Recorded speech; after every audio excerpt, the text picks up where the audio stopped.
Man, woo, flashback. Man, this is a trip. Well, back in the old Nickelodeon days, Kenan and Kel was a hit, and all that is taking off, and into the new character, Nick Cannon. Nick came out there, from Diego, and he just doing his thing, getting on the show, making things happen. And nobody really knew too much about him. He was kind of keeping to himself a little bit. But on the set, he was interacting with everybody. But like when they be like, cut, he go do his thing. Nobody ever knew where Nick went. And I think somebody found out later on that Nick was sleeping in his car. And next thing you know, Kenan was like, yo, man, I heard you sleeping in your car, man. You ain't got to do that. I got a 2-bedroom, man. You can just take one of the bedrooms in my crib, dog. And barely knew the guy and took him in. And treated him like, man, they were like the best of friends. Like brothers. And him and Kenan roll together more than Kenan and Kel, which everybody would suspect Kenan and Kel roll around. I mean, early on, they did. They try to hang out, but they are like complete opposites. When you see Kenan on the screen, he's acting. Kel wasn't acting. That's pretty much how he was in real life. He just loved to make people laugh and very positive human being. Now, Nick started to get fame. He started to get a little famous. Girls started seeing him. So he's got all these little girls now running up to him, and he's becoming the man of the hour, the man of the show, the Nick Cannon. So as all that was rearing its end, Kel wasn't doing all that anymore. He was just doing the one show.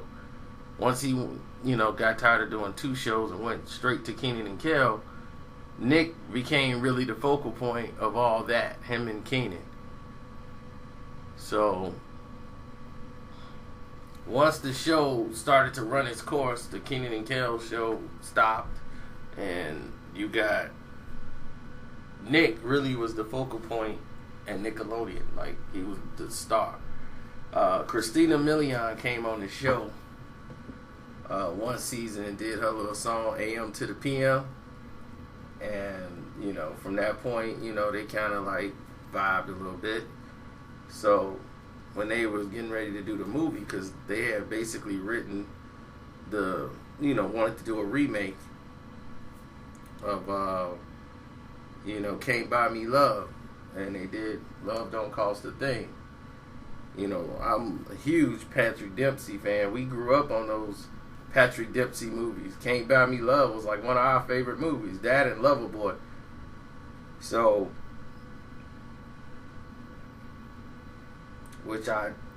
that's another story. But Love Don't Cost a Thing.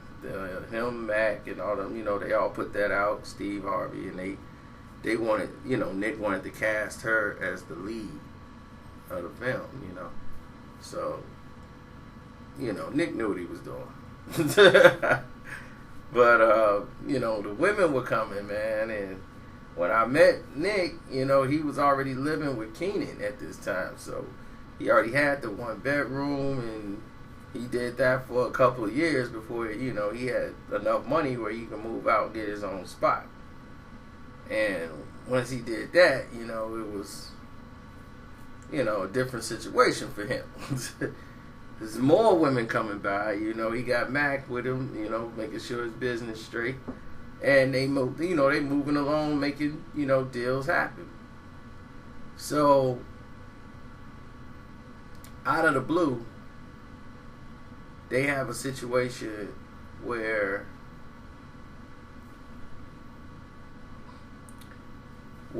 they're dating. They become official couple. Christina Milian, Nick Cannon, hugs and kisses, whatever that goes to. Now, Nick was down there with us, and Nick is doing what Nick do. I'm like, you would not know this is a guy that's in a relationship, basically. Any chick come up, he, oh, hey, what's up? Yeah. Give me your number. You know, like, chicks giving him his number and everything. He was like, yo, get it to my man's right here. Don't get it to me. And he was like, yeah, take the number for me. And he'll put it in his phone, lock his BlackBerry or whatever he had. Got my BlackBerry. Got it locked.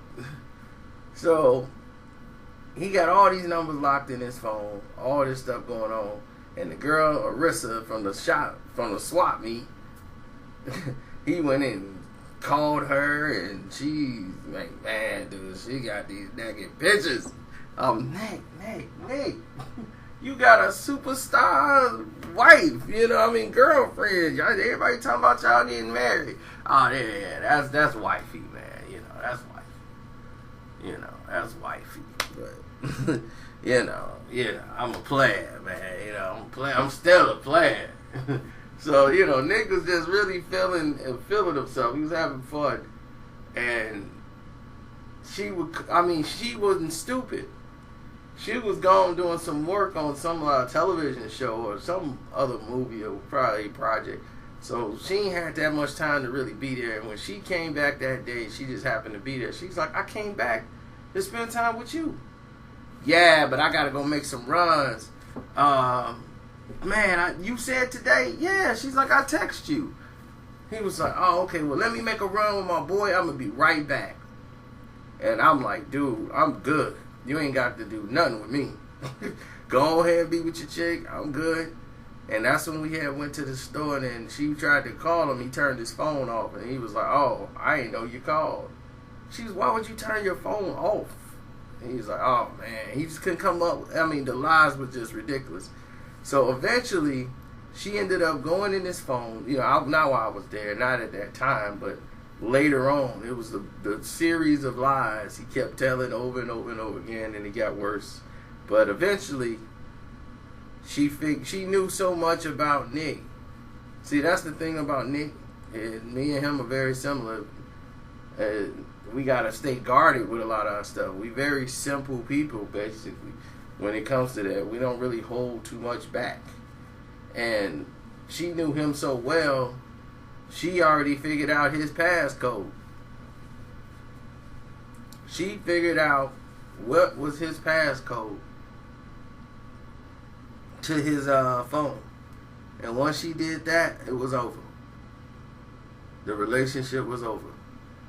I can just imagine the things she saw. She called Arissa from the swap meet and a couple of other swap meets in there. I mean, as Nick would say, that phone was something else.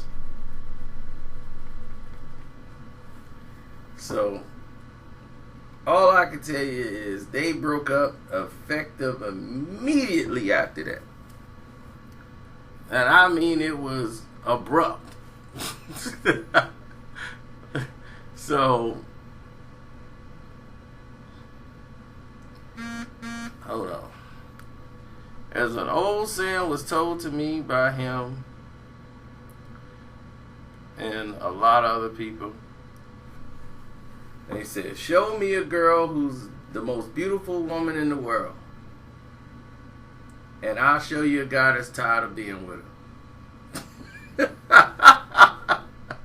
So eventually, every guy will get tired of their girl no matter what they look like. It's inevitable. You will eventually get tired of something. You know, I love watching House of Lies with Don Cheadle. But if I keep watching it every day, eventually I'll get tired of it. You know, Serena Williams. Whew! If I had Serena Williams, do you know, I will enjoy that for about 20 years. But after 20 years, I might start to get tired of it. Make it 25. After 25 years, I might start to get tired of it. Make that 30 years. After 30 years, I may be getting tired of it. After 30. Okay, yeah, 30's a good one. We'll stay with 30 years. So, oh, that's about it.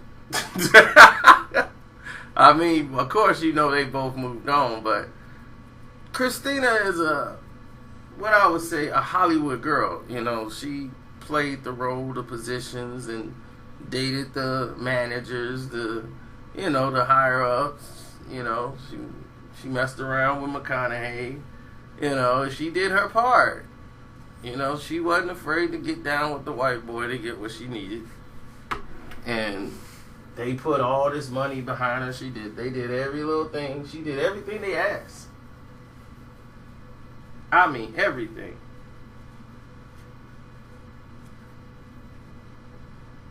And some of it was too much.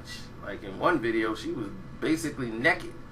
Everybody's like, where's her clothes? Like, who cares about clothes? This video's hot.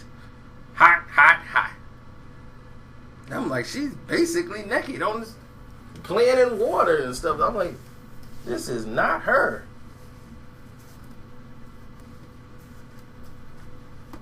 But whatever sells.